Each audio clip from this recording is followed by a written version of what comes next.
बिस्मिल्लाहिर्रहमानिर्रहीम। अस्सलाम वालेकुम। आज का हमारा लेक्चर अगेन ग्रुप 3 के कुछ थ्योरम्स रह गए थे, उसको कंप्लीट कराने के लिए है।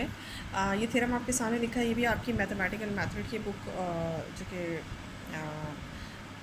जो सेकंड चैप्टर है उसका 2.1 एंड 2.2, उसमें से कुछ क्वेश्चंस रह गए। ये है उसमें से एक क्वेश्चन है जैसे कि थ्योरम है आपके सामने, शो करें कि if G is a group, अगर जी एक अबेलियन ग्रुप है तो आप ये शो करके दिखाएं कि उसकी कोई भी पावर, उनके दो एलिमेंट्स की, कोई से दो एलिमेंट्स के प्रोडक्ट की कोई सी पावर बराबर होगी ए एंड बी एन, कि वो पावर अलग अलग हो जाती है। इसके लिए आपने क्या किया, जी अगर अबेलियन ग्रुप है तो फिर आपको पता है कि ये कम्यूटेटिव लॉ इसमें होल्ड करता है। आपने क्या किया, आपने लेफ़्ट हैंड साइड ली, इसको राइट हैंड साइड की इक्वल दिखाना है। लेफ़्ट हैंड साइड ली ए बी की पावर एन, इट्स मीन कि ए बी जो है ये एक नंबर है, इसको आपने एन टाइम लिखा, ए बी को एन टाइम भी लिख सकते हैं।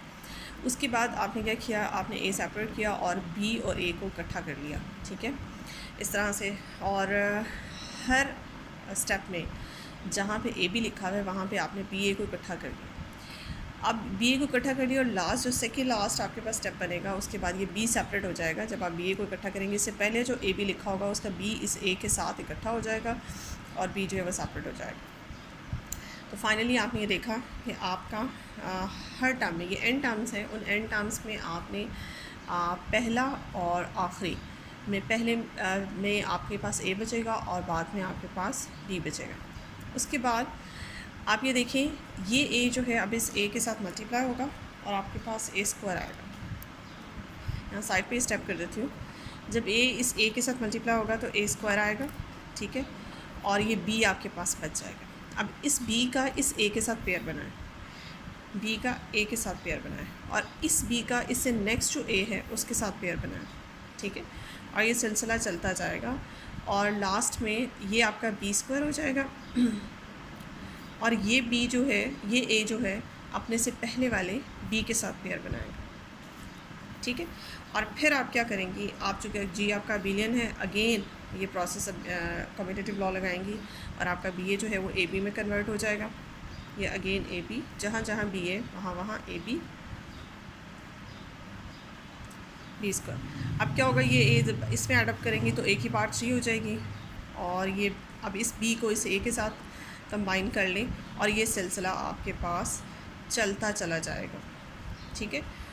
बी की पावर भी 3 हो जाएगी, 3 है, और ये सिलसिला कितनी दफ़ा और चलेगा, कितने स्टेप्स में, और ए की पावर देखें आपने 2 दफ़ा कम्यूटेटिव लॉ लगाया, एक दफ़ा कम्यूटेटिव लॉ लगाया तो स्क्वायर हो गया, 2 दफ़ा लगाया तो एक क्यूब हो गया। आपको फाइनली जाना है ए एन तक। अब कितने एलिमेंट्स आपके पास, कितनी स्टेप्स और रह गए हैं, ये आपके पास जो है n-3 स्टेप्स के बाद यहाँ ए की पावर n, सारे यानी कि स्टार्ट में सारे एज इकट्ठे हो जाएंगे और राइट पे सारे, एंड पे सारे बीज इकट्ठे हो जाएंगे, सारे बीज राइट पे और एज जो हैं वो लेफ़्ट पे इकट्ठे होके, तो फाइनली आपके पास जो है वो इस तरह से हो जाएगा। हाँ,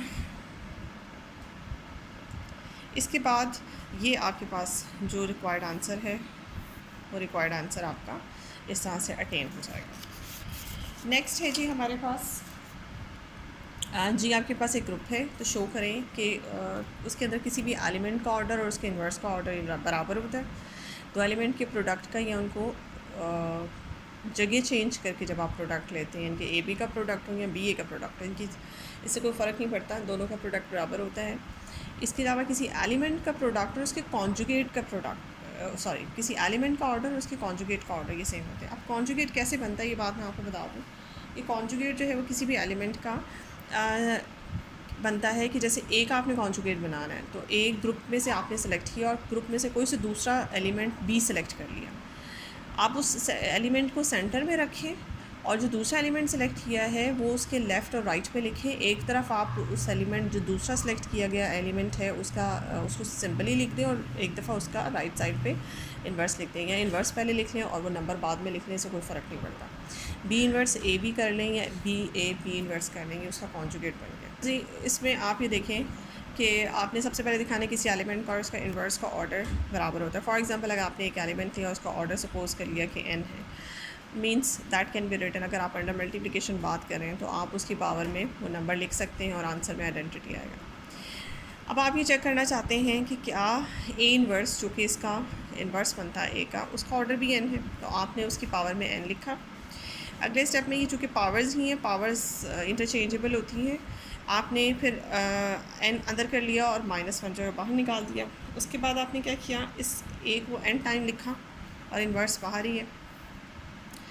मींस आपके पास ए एन का मतलब ई है, यहाँ से आपने वैल्यू उठाई, ए एन का मतलब ई है, ठीक है, ई का इन्वर्स, और आपके पास फाइनली ए इन्वर्स की पावर एन जो है वो भी ई आंसर देती है, ठीक है। इसका मतलब क्या हुआ, इसका मतलब ये हुआ कि ए इन्वर्स जो है उसका ऑर्डर भी आपके पास एन ही प्रूव हो गया, जो कि ए का ऑर्डर है। नेक्स्ट है आपके पास,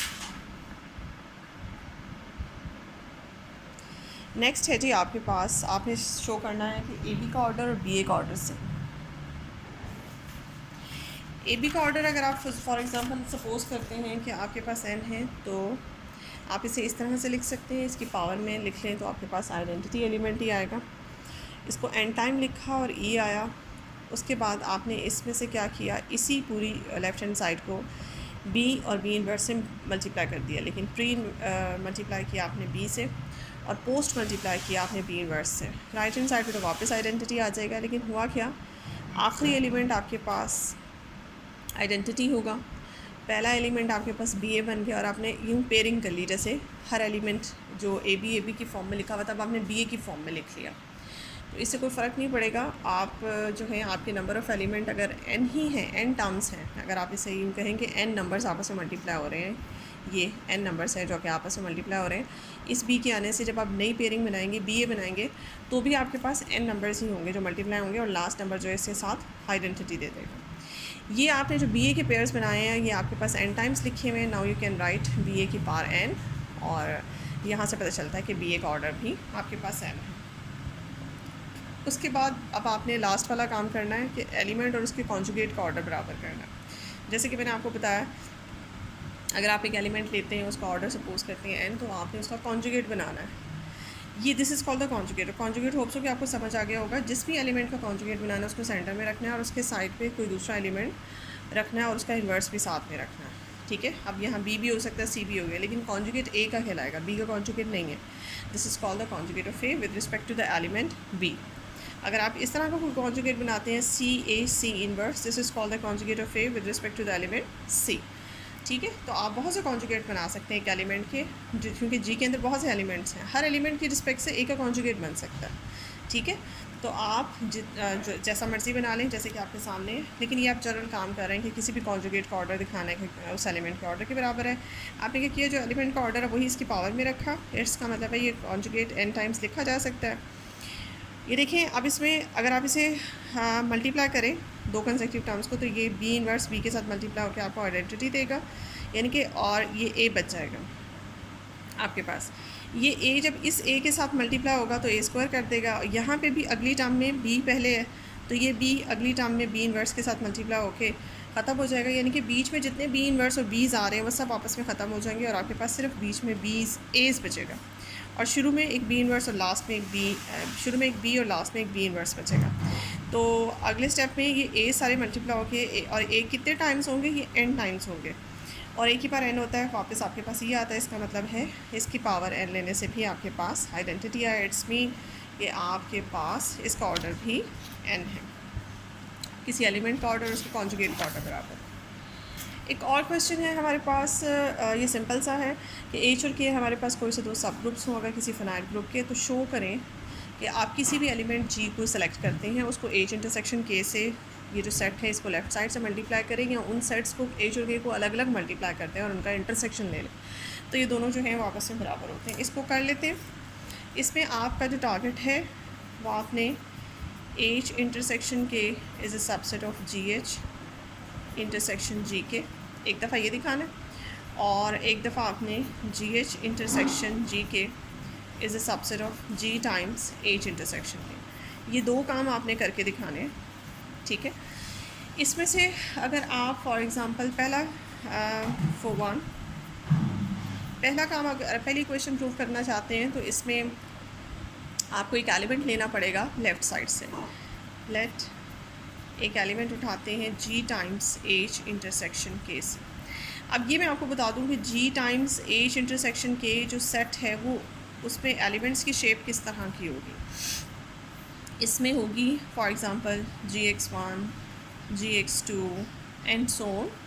और यहाँ पे ये मैं आपको बताती चलूँ कि एक्साइज जितने भी हैं ये सारे के सारे कहाँ से होंगे, एच इंटरसेक्शन के से। अब मुझे नहीं पता कि इटसेल्फ एच का ऑर्डर किया, के का ऑर्डर किया, बहरहाल एलिमेंट्स एच इंटरसेक्शन के होंगे और उनके लेफ़्ट साइड पे हर एलिमेंट के लेफ़्ट पे आपका जी मल्टीप्लाई हो रहा होगा। अब जब आप एक्स यहाँ से सिलेक्ट करती हैं तो डेफिनेटली एक्स जो है वो इस शेप में होगा कुछ, जी एक्स। आप यहाँ तो मैंने ऐसे लिखा हुआ, आप टी कर दें ताकि ये एक्स और ये एक्स वन आपस में मैच ना करते हैं। G T, what is T, where T belongs to H intersection K. ठीक है, ये तो आपको एक्स्ट्रा तौर पे मैंने बता दिया। ठीक है, इसके बाद आपने क्या करना है, आपने फाइनली दिखाना ये है कि ये जी एच से भी बिलोंग करता है और जी के से भी बिलोंग करता है ये एलिमेंट। देखिए टी आपने कहाँ से सिलेक्ट किया, एच इंटरसेक्शन के से। दिस इम्प्लाइज टी एच में भी है एंड टी जो है वो के का भी एलिमेंट है। और अगर इस एलिमेंट को लेफ़्ट साइड से टी से मल्टीप्लाई करेंगे, जी से मल्टीप्लाई करेंगे तो ये जी एच में चला जाएगा ऑब्वियसली, और इसी तरह से जी टी जो है वो जी के में चला जाएगा। यहाँ से पता चलता है कि जी टी जो है ये जी एच में भी है और जी के में भी है। तो देखिए what was the G tea was x. X आपने सेलेक्ट कहाँ से किया था और ये किस सेट का मेंबर हो गया।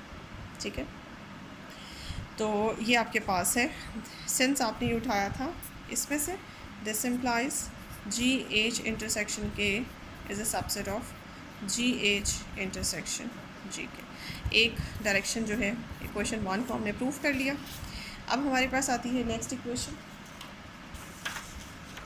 सेकेंड इक्वेशन के लिए आप एक एलिमेंट सेलेक्ट करेंगी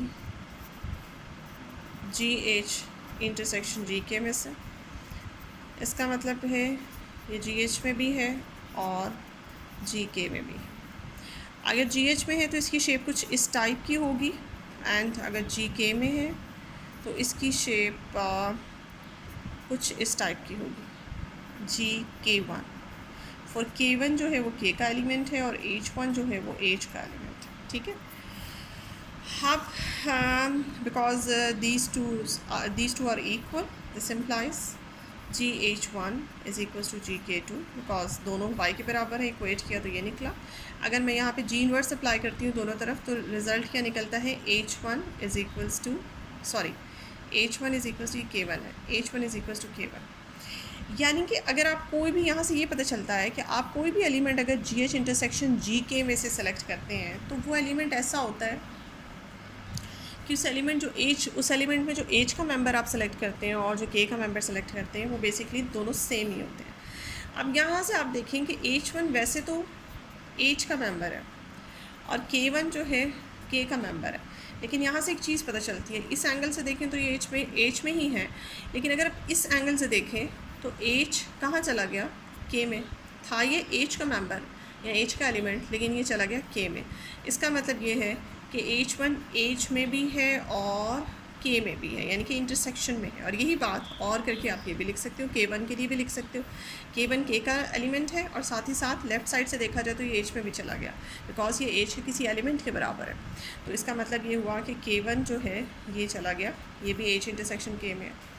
अब एच वन जो है चूँकि इसका एलिमेंट है तो इसको अगर हम लेफ़्ट साइड से जी से मल्टीप्लाई करेंगे तो ये इस सेट में होगा, जी टाइम्स एच इंटरसेक्शन के में होगा। और करके वो भी लिखने कोई फ़र्क नहीं पड़ता, जी H one.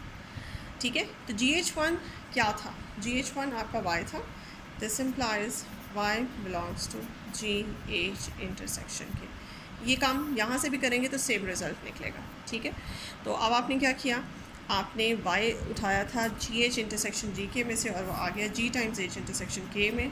This implies G H intersection G K is a subset of G times H intersection K. ये question number 2 by 1 and 2 1 and 2 को मिलाएं तो जी एच इंटरसेक्शन के बराबर आ जाता है जी H intersection G K. Hence proved. ठीक है जी, आपका प्रूव हो गया। आज की वीडियो में इतना ही। अब हमारे जो हैं सारे प्रूफ्स ख़त्म हो गए हैं, सारे थ्योरम्स और छोटे छोटे क्वेश्चंस जो एक्सरसाइज के थे 2.1 एंड 2.2 वो हमारे ख़त्म हो गए हैं। होप सो कि आपको समझ आ गई होगी। अब इसके बाद हमारा जो टॉपिक है वो नेक्स्ट परमुटेशन का है, वो इंशाल्लाह मैं अपनी नेक्स्ट वीडियो में बना के आपको समझाऊँगी। परमुटेशन स्टार्ट करेंगे। आज के लिए बस इतना ही काफ़ी है, और मेरी इस वीडियो को देखें, लाइक करें और मेरे चैनल को सब्सक्राइब करें। Thank you so much.